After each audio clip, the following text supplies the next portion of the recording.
যে একবার রাসূল সাল্লাল্লাহু আলাইহি সাল্লামকে জাদু করা হয়েছিল। মারাত্মক ব্যাপার, আমাদের নবীকে জাদু করা হয়েছিল। জাদু সত্য, রাসূল সাল্লাল্লাহু আলাইহি সাল্লাম জাদুগ্রস্ত নিজেই হয়েছিলেন, ঠিক আছে। আর জাদু যে সত্য এর প্রমাণে কোরআনে অসংখ্য আয়াত আছে, অনেক আয়াত আছে।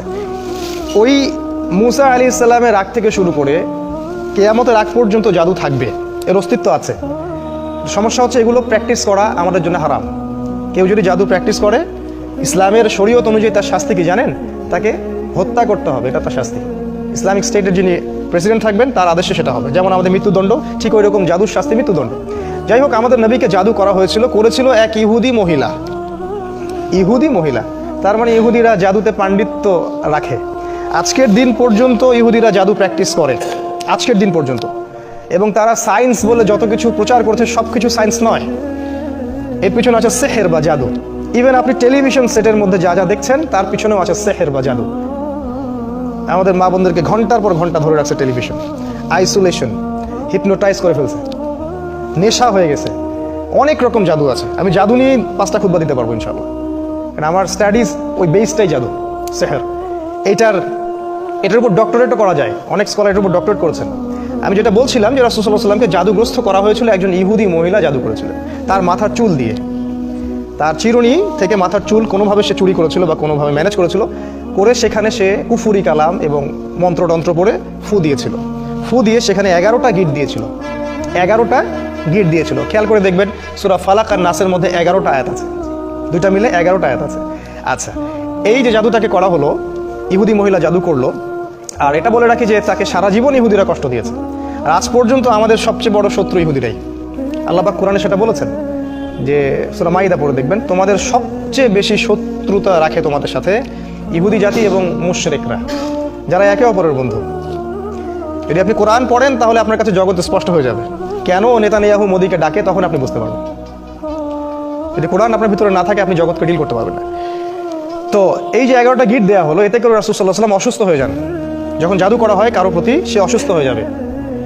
ইভেন সবচেয়ে পরহেজগার মানুষও জাদুগ্রস্ত হতে পারে, আপনি আমি যে কেউ হতে পারি। যারা ইসলামী বিধান পালন করেন না, কোরআনের সাথে সম্পর্ক কম বা নাই, হারাম রিজিকের সাথে সম্পর্ক আছে, যারা সুদ খাচ্ছেন, গান বাজনা করতেছেন, যারা বাদ্যযন্ত্রের সাথে সম্পর্কিত, যারা অশ্লীল টিভি মুভি এগুলো দেখছেন, এদের জাদুগ্রস্ত হওয়ার সম্ভাবনা 95%। একবার জাদুগ্রস্ত হয়ে গেলে তাকে রিকভার করা খুবই ডিফিকাল্ট। এই জন্য ইসলাম এই প্রোটেকশনগুলো দিয়েছে, কারণ একবার জাদুগ্রস্ত হয়ে গেলে এটাকে সলভ করা খুবই ডিফিকাল্ট। কারণ জাদু জিনের সহযোগিতা ছাড়া হয় না। যারা জাদু করে তারা জিনকে তাবে করে। আপনারা কিন্তু কোরআন পড়লে দেখবেন আল্লাহ পাক বলেছেন জাহান্নামের ইন্ধন হবে মানুষ আর জিন, যারা একে অপরকে সহযোগিতা করত। আজ পর্যন্ত কিছু মানুষ আছে এই পৃথিবীতে, আপনার আশপাশেও, যারা জিনের সহযোগিতা নিয়ে বিভিন্ন কুফরি কালাম তন্ত্রমন্ত্র করে। এবং গ্রামাঞ্চলে এটার প্রচলন অনেক বেশি, ঠিক আছে। ইভেন এখন শহরেও এগুলো ঢুকে পড়ছে, প্রেমের জোড়া দেওয়ার জন্য, বাড়ির বরকতের জন্য, স্বামী স্ত্রীর সম্পর্ক উন্নয়নের জন্য বিভিন্ন কাজে এগুলো করা হচ্ছে। এবং আমাদের দেশে কবিরাজের সংখ্যা তো অভাব নাই। আর যেহেতু এগুলো সম্পর্কে আমরা জানি কম, আমরা কিছু হলেই ওদের কাছে দৌড়াই। এই সুযোগটা ওরা আমাদের কাছ থেকে নেয়, নিয়ে সে এদিক থেকেও টাকা খায়, ওদিক থেকেও টাকা খায়। শয়তান, এক কথায় শয়তানের চেলাপেলা এগুলা। তো আল্লাহ রাসূলকে ইহুদিরা জাদু করেছিল। এবং আপনারা জানেন কি না যে ইহুদিরা তাকে হত্যা করার চেষ্টা করেছিল, তার খাবারের মধ্যে বিষও দিয়েছিল। যে জাতি আমাদের নবীকে হত্যা করতে পারে এবং যে জাতি অসংখ্য নবীকে আগে হত্যা করে আসছে, কিভাবে আমরা ভাবলাম যে তারা আমাদের বন্ধু? অথচ আল্লাহ কোরআনে বলছেন তারা কখনো তোমাদের কল্যাণ চায় না, তারা ভিতরে যেটা গোপন করে সেটা আরও বেশি ভয়ঙ্কর, ঠিক আছে। তো তিনি এই জাদুগ্রস্ত হয়ে রাসূল সাল্লাল্লাহু আলাইহি ওয়াসাল্লাম যে সমস্যাটা হলো সেটা হলো তিনি ভুলে যাচ্ছিলেন, কোনো কাজ করলে মনে রাখতে পারছিলেন না। এমনকি তিনি তার স্ত্রীর কাছে গিয়েছেন কি না সেটাও মনে রাখতে পারছিলেন না।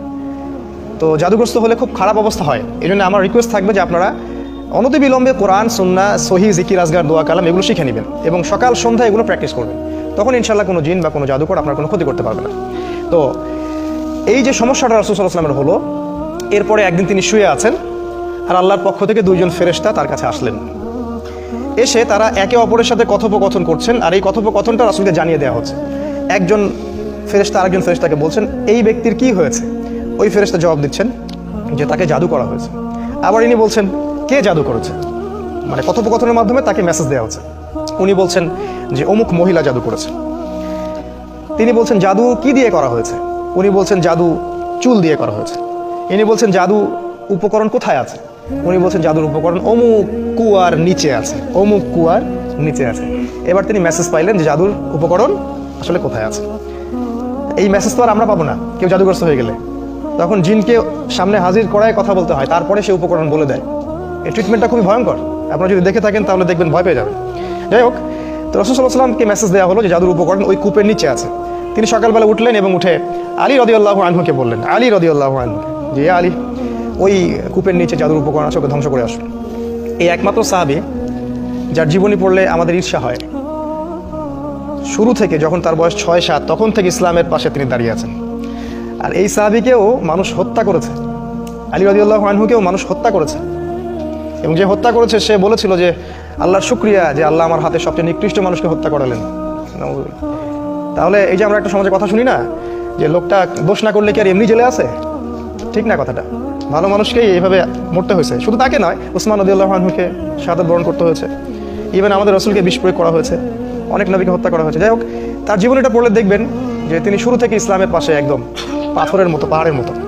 তো উনি গেলেন, গিয়ে ওই উপকরণটাকে ধ্বংস করলেন এবং রাসূল সাল্লাল্লাহু আলাইহি ওয়াসাল্লাম কাছে এসে অনুমতি চাচ্ছেন যে ইয়া রাসূলুল্লাহ, আমাকে অনুমতি দেন, যে আপনাকে জাদু করেছে ওকে আমরা গর্দান উড়িয়ে দিব, গর্দান উড়িয়ে দিব। এবং সাথে উমর রাদিয়াল্লাহু আনহু ছিলেন, কারণ তো বিশাল অপরাধ। ইসলামিক স্টেটের যিনি ডিপার্টমেন্ট প্রেসিডেন্ট, তাকে আপনি জাদু করেছেন। এখন তো ইসলামিক স্টেটের বা একটা দেশের কাউকে যদি সামান্য একটা ওয়ার্ডও বলা হয় তাহলে তো তার অবস্থা খারাপ, আর সেটা তো বিশাল ব্যাপার। কিন্তু আমাদের নবী মুহাম্মদ সাল্লাল্লাহু আলাইহি ওয়াসাল্লাম ছিলেন মানবতার মুক্তির দূত। তিনি বললেন যে আমি ওই মহিলাকে মাফ করে দিলাম। তিনি বললেন আমি ওই মহিলাটাকে মাফ করে দিলাম। কারণ এই যে ঘটনাটা ঘটলো, এটা আসলে কাদের জন্য ঘটলো জানেন? তার উম্মাহর জন্য ঘটলো। এই ঘটনাটার মধ্য দিয়ে আল্লাহ পাক আমাদেরকে 2টা সূরা দিলেন, যাতে কিয়ামত পর্যন্ত মানুষ এই সব সমস্যা থেকে বেঁচে থাকতে পারে। এটা আল্লাহর হিকমা, প্রজ্ঞা।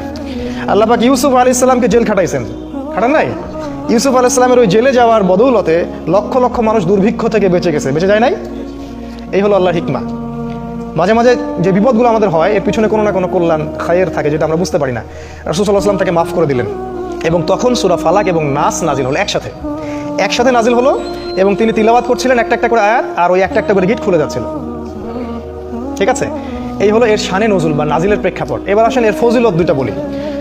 সূরা নাস এবং ফালাকের স্পেশাল কিছু ফজিলত আছে। যেমন একটা হলো, যে ব্যক্তি, একটু মনোযোগ দিয়ে শুনবেন, যে ব্যক্তি সূরা ফালাক, সূরা নাস এবং সূরা ইখলাস, এই 3টা সূরা সকালে এবং সন্ধ্যায় 3বার করে পড়বে, যদি সকালে পড়ে সন্ধ্যা পর্যন্ত যাবতীয় হঠাৎ বিপদ থেকে বেঁচে থাকবে। হঠাৎ বিপদ, ধাপাস করে কোনো বিপদে পড়বে না ইনশাআল্লাহ। আপনি খেয়াল করে দেখবেন, সব পরিবারে যাচ্ছে মাইক্রো নিয়ে বিয়ে খাইতে, ডেট, স্পট ডেট, তাই না? হঠাৎ করে দেখবেন সকালে ঠিক মতো আসে, হঠাৎ স্ট্রোক নাই। হঠাৎ বিপদ ইনশাআল্লাহ সে পড়বে না, যে ব্যক্তি সকালে 3বার করে সূরা ফালাক, সূরা নাস, সূরা ইখলাস পড়বে। আর বিশ্বাস করেন, এই কাজগুলো আমাদের চাচাদের বয়সে যারা আছেন ওনাদেরকে শিখাতে হয় না, আমাদেরকেই শিখাতে হয়, তাদেরকে শিখাতে হয় না, তারা এগুলো আগেই থেকে জানেন। আবার যে ব্যক্তি সন্ধ্যাবেলা সূরা ফালাক, সূরা নাস এবং ইখলাস 3বার করে পড়বে, সারা রাত যাবতীয় ক্ষতি থেকে সে বেঁচে থাকবে ইনশাআল্লাহ। এই হলো একটা বড় ফজিলত। তাহলে আমরা ইনশাআল্লাহ আজকে থেকে, বরং এখন থেকেই 3বার করে সূরা ফালাক, নাস, ইখলাস প্রতিদিন পড়ার অভ্যাস করবো ইনশাআল্লাহ। এটা একটা আমল। দ্বিতীয় একটা ফজিলত হচ্ছে, ঘুমানোর পূর্বে যখন বিছানায় যাবেন, অনেকগুলো সুন্নাহ আছে, বিছানা ঝেড়ে নিতে হবে, লাইটস অফ করা, প্রয়োজনে পারলে ওযু করবেন, আয়াতুল কুরসি পড়বেন, তাসবিহ তাহলিল করবেন, পারলে সূরা মুলক পড়বেন। যদি কিছুই করতে না পারেন, কমপক্ষে সূরা ফালাক, সূরা নাস আর সূরা ইখলাস 3বার করে পড়বেন। সিস্টেমটা আমি দেখাই দিচ্ছি, যে প্রথমে হাত সামনে নিয়ে বিসমিল্লাহির রহমানির রহিম পড়ে সূরাতুল ইখলাস, আবার বিসমিল্লাহ বলে সূরাতুল ফালাক, আবার বিসমিল্লাহ বলে সূরাতুল নাস, একবার করে পড়লেন, পড়ে এভাবে ফু দিবেন, দিয়ে মাথা থেকে নিয়ে যতদূর পর্যন্ত পারেন এভাবে মাসেহ করবেন একবার, তারপরে আবার একবার, তারপরে আবার একবার, মোট 3বার। 3বার কেন, এটা আমি এখন এসে বুঝতে পারছি কেন 3বার, স্টুডেন্ট লাইফে বুঝতে পারি নাই। আসলে কোরআন এবং সুন্নাহর এত জ্ঞানের সমুদ্র, যেখানে আমরা হাবুডুবু খাচ্ছি, আসলে কোনো কুলকিনারাও খুঁজে পাচ্ছি না যে আসলে কি সলিউশন দিব। তাই যতই জানি ততই মনে হয় যে আমি কিছুই জানি না। একটা হাদিস সেদিন আমরা জানলাম, সেটা হলো যখন মানুষ ঘুমায় তখন শয়তান চলে আসে কাছে, মানে সবার সাথে একটা করে শয়তান আছে, ওই শয়তান চলে আসে, ওর নাম হচ্ছে কারিন, যেটা কোরআনে আছে। সে এসে এই যে আমাদের গর্দান আছে, এই গর্দানের মধ্যে 3টা গিট দেয়, এবং প্রতিটা গিটের সাথে সে বলে, তোমার সামনে দীর্ঘ রাত, তুমি ঘুমাও, তোমার সামনে দীর্ঘ রাত, তুমি ঘুমাও, তোমার সামনে দীর্ঘ রাত, তুমি ঘুমাও, আরামে ঘুমাও। রাসূল সাল্লাল্লাহু আলাইহি ওয়াসাল্লাম বলছেন, যখন বান্দা যদি ফজরের আযান শুনে উঠে যায় তাহলে একটা গিট খুলে যায়, যদি সে ওযু করে তাহলে আরও একটা গিট খুলে যায়, আর যদি সে জামায়াতে এসে সালাত আদায় করে তাহলে 3টা গেটই খুলে যায়। আর যদি এটা কাজ, এই 3টা কাজ আমরা না করি, সকাল 8টা 9টা 10টায় উঠি, তাহলে 3টা গিট নিয়েই সকাল করবে সে। তাহলে চিন্তা করেন তার সারাদিনটা কেমন যাবে। আর হয়তো এই কারণেই রাসূল সাল্লাল্লাহু আলাইহি ওয়াসাল্লাম 3বার করে মাসাহ করেছেন, যাতে করে শয়তানের প্রভাবটা কম হয়। এটা একটা রিজন।